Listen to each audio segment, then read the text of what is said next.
Good afternoon, folks, and welcome to another edition of the Average Joe Sports Talk Show. I'm your host, JReal, and we have a really cool show for you today. I'm swinging it today. I'm just going to pull the gun right from the hip, pull the trigger, no notes, no practice, no ideas of what I really want to talk about, because there's one thing that's just been brewing on my mind, and I just have to talk to you all about it and get your feedback and your comments. And it has to do with the NFL. I love the NFL. For all of you that watch the show, you know I'm a huge Steeler fan, and I'm a part of Steeler Nation. It's nothing I try to hide, but I do respect all teams and all people that appreciate any other team or have them as another team as a favorite team. Respect to everybody. Everyone has a right to choose and decide who they like and follow them and have a hunger and a desire for their team to win. What I have a problem with right now in the NFL is it's not even the NFL, barely anymore. 10, 15, 20 years ago, as an NFL fan, and I'm sure you all can understand and relate to this, you knew how to watch football. You could see a play on the field and bang, bang, you could call it out. That was holding. That was pass interference. That was, intentional grounding. That was a touchdown. You could sit there and literally call the game play by play as you were watching the slow motion, the instant replays. Folks, in today's NFL, you could sit there and you could see something, you bang bang try to call it out, and they go in a whole different direction with it. It's a whole different call nowadays. It's not even what football used to be. And I'm not on my soapbox, and I'm not trying to bitch and complain about NFL. I'm just giving you my take on what's going on. So what is the NFL doing now? Well, over the last 5 years, all of you know that they've been making these new adjustments and these new rules, creating the NFL to be an offensive type of NFL. It is an offensive heavy favorite in the NFL right now. Quarterbacks that have broken necks can play in the NFL today and not only be successful, but be one of the top, if not top, quarterbacks in the NFL. That, again, as we talked about in a few shows previous, could not have happened 20 years ago, because those quarterbacks, guess what, would be having another broken neck in the NFL that we used to love and used to watch and enjoy getting entertained by.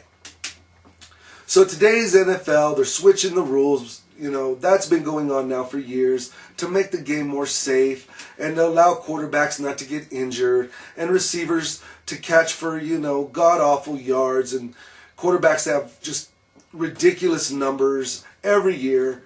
But now, I have to draw the line. As an NFL fan, barely hanging on by the muscles that I have in my fingers to hang on and clutch, hold tight of being a fan of the NFL. What do? They come out now with this garbage about possibly implementing personal fouls, 15-yard penalties for using profanity, using slurs, using language that is unbecoming of today's public or today's what's politically correct, I guess you could say. That is the most asinine thing I think I've ever heard out of any sport ever. How in the world are you going to be able to maintain control of a game if every time a person uses a swear word or the N-word, the flags are flying? 15-yard penalties. Folks, I'll tell you right now, I'm not a gambler, but gambling is going to have to take a huge hit off of this alone, because you cannot say for sure, after doing your research, which team should win when the referees have the games in their hand with a little yellow flag. Because that's what's going to happen. The game could be down to the bare wire, could be a 2-point game. Boom. I heard this guy say the N-word, 15-yard penalty, the ball goes down to the 5-yard line, and they punch it in for a touchdown win. It was 4th down. I mean, it cannot happen. And if it does, folks, I have to go out on a limb and say right now, I will always be a Steelers fan. I will always be a part of Steeler Nation, and I will always hope and pray that they win every game and every Super Bowl.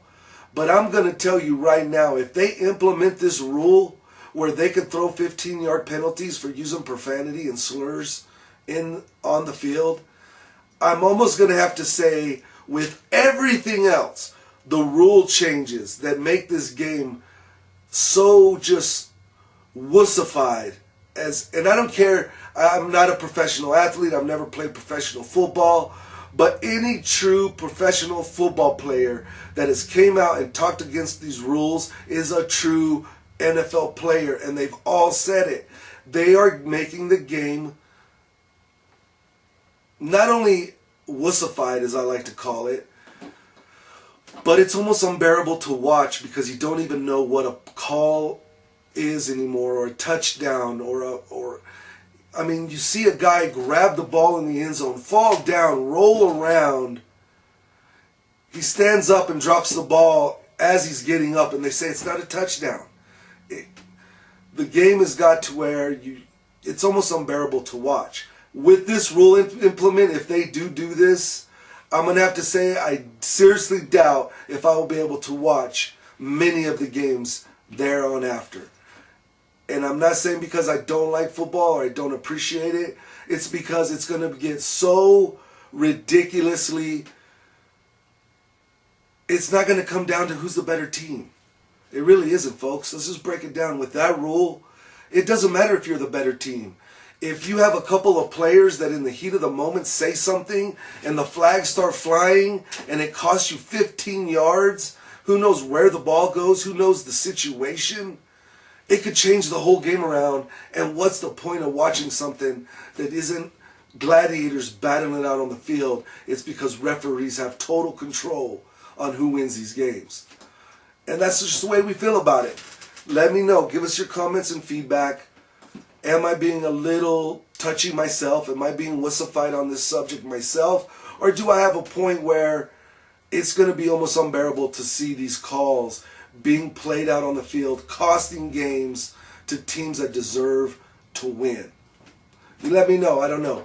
Then to throw the last straw, the last straw, it just recently came out that the commissioner of the NFL, a guy who probably, in a full day, in the 365-day year, probably doesn't have to do one single,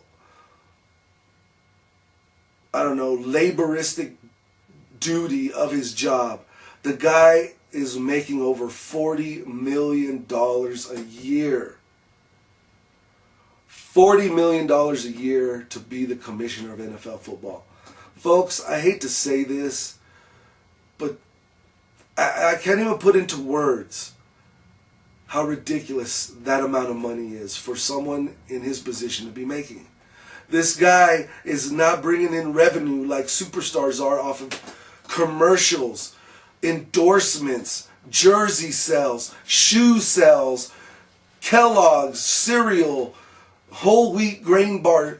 He is not making any revenue to deserve that kind of money. Over $40 million a year, folks, and your average family can't even go to a football game because it would break their savings account.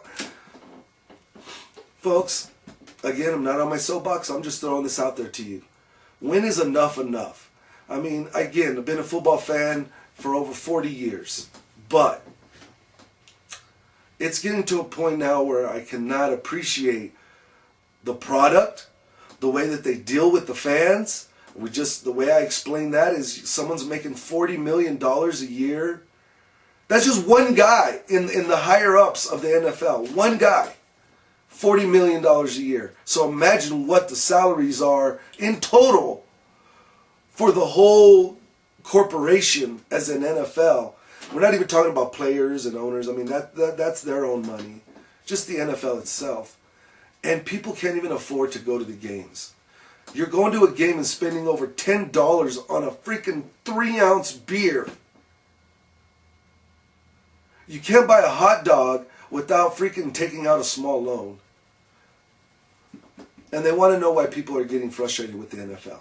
Yes, the NFL is at the hype right now. They are very high in of people watching the Super Bowl, things like that. But I'm going to tell you, it's going to start declining as of right now, folks. You watch over the next 10 years, 5 years, give it 5 years. There is going to be a decline in not only the viewers, the fans, the supporters, everything is going to drop because of this nonsense that is going on. And if I'm wrong, I'm wrong. I'll be the first to admit it. That's why I'm throwing it out there. But with all these rule changes, all this extra foo-foo stuff, I mean, come on, folks. This is football, for heaven's sake. How are you going to call 15-yard penalties on the field for using slurs and bad language? It's just getting to a point where I have no doubt that it's going to start going on a decline. So anyway, I'm just throwing this out there to you. It's been bugging me all week. I've been wanting to talk about it. The commissioner making $40 million a year is atrocious. It's disgusting. It's, again, I can't even put to words how ridiculous that amount of money is when tickets are $500, $200. I mean, and those are for the games that don't mean anything. People just want to go to a game. They can't go to a game. Parking, $50. And I know that goes to the ownerships and things like that, but it also includes with the whole bubble of the NFL. Players making $20 million a year.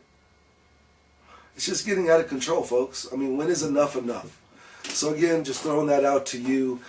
Then I have to do a little bit about the NBA. We'll get back to the combine and some other things, but right now in the NBA, I said a few weeks ago that I thought it was going to be tough for the Heat to repeat. Well, I wasn't saying that they weren't our favorite, because you can go back through all the shows in this past year and you will hear me say that the Heat will three-peat. And then when they picked up Ogden, I was like, they're going to repeat. What I was trying to say at that particular time, and I might have came off a little confusing, is that the way that the OKC was playing, the way that you got your Clippers playing, you got your Indiana Pacers, what I was saying is it wasn't going to be as easy as we had first predicted the Heat to three-peat in previous shows. Not that we didn't still think that they would do it, but it was going to be difficult, more difficult, because some of these teams are really, really firing up and they're playing better basketball at the right time, which is at towards the end of the season. Now, with that said, LeBron James recently had his nose busted. They won last night against the Knicks. And LeBron James just looked like a superhero out there with this black Phantom of the Menace mask on. And he just dominated. Again, these guys, if you let them roll, if you let them get on their game, they're going to just totally beat you down. So, OKC, Indiana, Clippers, any of these teams that we feel have a chance to push them, even your Spurs. Problem with the Spurs is, as we always have said, they're just too old to go in a 7-game series against the Heat. But what you got to do is you got to get them off their game. LeBron James, as we already seen, cannot win these games alone. So focus on LeBron. Take him out of the game and let everyone else step up to beat you. Because if you allow all avenues of that team and LeBron to get off, no one's going to win. It's going to be a three-peat for the Heat. And that's what we've projected. I've said it since day one. I said it at the end of last year. They made a formula, the Heat, to create a championship team, and they're just rolling everybody. It's been 1 year, 2 years. Now we're going on 3 years. And who's going to stop this formula? It's going to be hard to see it happen, but there are a few teams out there that can make it difficult for the Heat. That's what we were talking about in the last show. Now, going back real quick to the NBA, everyone is talking about Johnny Manziel possibly being the number one pick in this year's draft. This is all we got to say about this, and we'll wrap up and let you all get out of here. Johnny Manziel, we are a true supporter of Johnny Manziel, have always been a supporter. What I have an issue with is all of these experts and so-called professional analysts just giving Johnny Manziel the crown to the NFL. Like he's going to step in by himself and just sweep the nation over and just go into Super Bowl and win it, right? It's not going to happen like that, folks. As we've seen in the past, these young stud quarterbacks can come in and do well if they're put in the right place, the right system. Johnny Manziel, if he goes to the Browns, they're going to chew him up and spit him out. They're going to throw him to the wolves, and when he can't do it by himself, after a couple of years of running him through the mill and running him through the grinder, they're going to spit him out the back end, and he's your next Joey Harrington, David Carr, you name the greats that should have been good, but got thrown to the wolves without proper time to learn a system, the proper time to develop skills from the college to the pro level, and now they're either lifetime backups or even 5-6 years in the NFL, they're out of the NFL. That's what's going to happen to Manziel. Mark my words. Write this down. Show 101. JReal says, if Manziel gets thrown to the wolves on a bad team, it's going to lead to him being a bust in the NFL. Now, with that said, the Texans have the #1 pick. The Texans are on the verge, folks. They were predicted to go to the Super Bowl by many experts last year, and I was thinking they would be in the end of the season in the playoffs too, because my gosh, they have defense. They have weapons on offense. For heaven's sakes, they had the #1 rusher just 2 years ago and the #1 receiver in my mind as of last year in Andre Johnson. So how in the world could they have lost so many games? Quarterback. They did not have an efficient quarterback that could go in there and lead that team.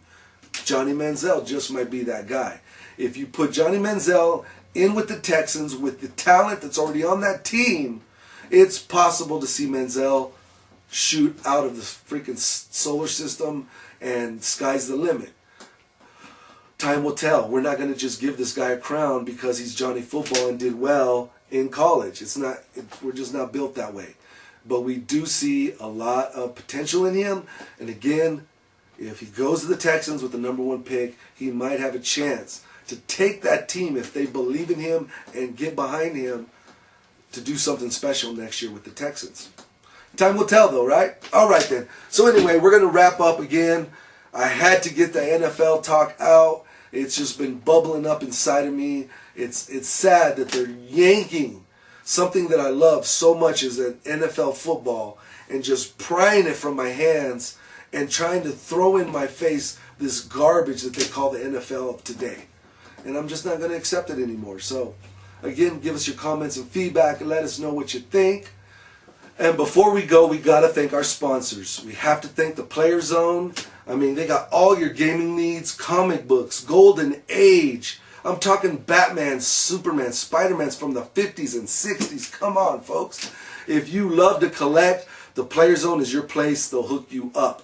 2117 Southern Drive number 15, right there in the heart of Ruidoso, New Mexico. Or you can call them at 575-257-0559 and say, hey, hook us up with either gaming, videos, video games.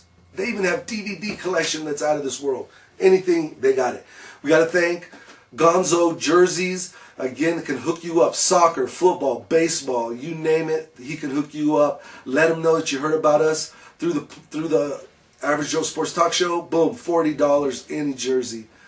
You can contact the jersey guy at 575-808-0892.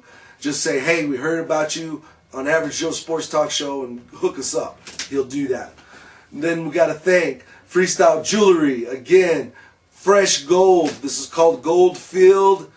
I mean, looks and lasts like it's solid gold, but without the solid gold prices. It's amazing jewelry, crosses, bracelets, rings, big fat Figaros. If you want to look like your favorite rapper, we can make it happen for just little money. Check them out. Freestyle Jewelry, contact them as well through the Player Zone. And we can't thank enough Freestyle Productions. These guys are helping us with our No Bully campaign. Why bully? Let's be friends campaign. Stop the bullying. If you want to get involved with them, contact them also through the Player Zone. Can't say enough about Freestyle Productions. And we have to say thank you to Seeping Spring RV Park and Campgrounds, paddle boats, fishing, you name it, right here off the highway up in Ruidoso Downs. Look for the big fish. They'll hook you up. A great time for you and the family. Again, can't say enough of them. All of our sponsors, we thank you. We appreciate you. But for right now, JReal is going to sign out. Peace and much love. We'll see you on next week.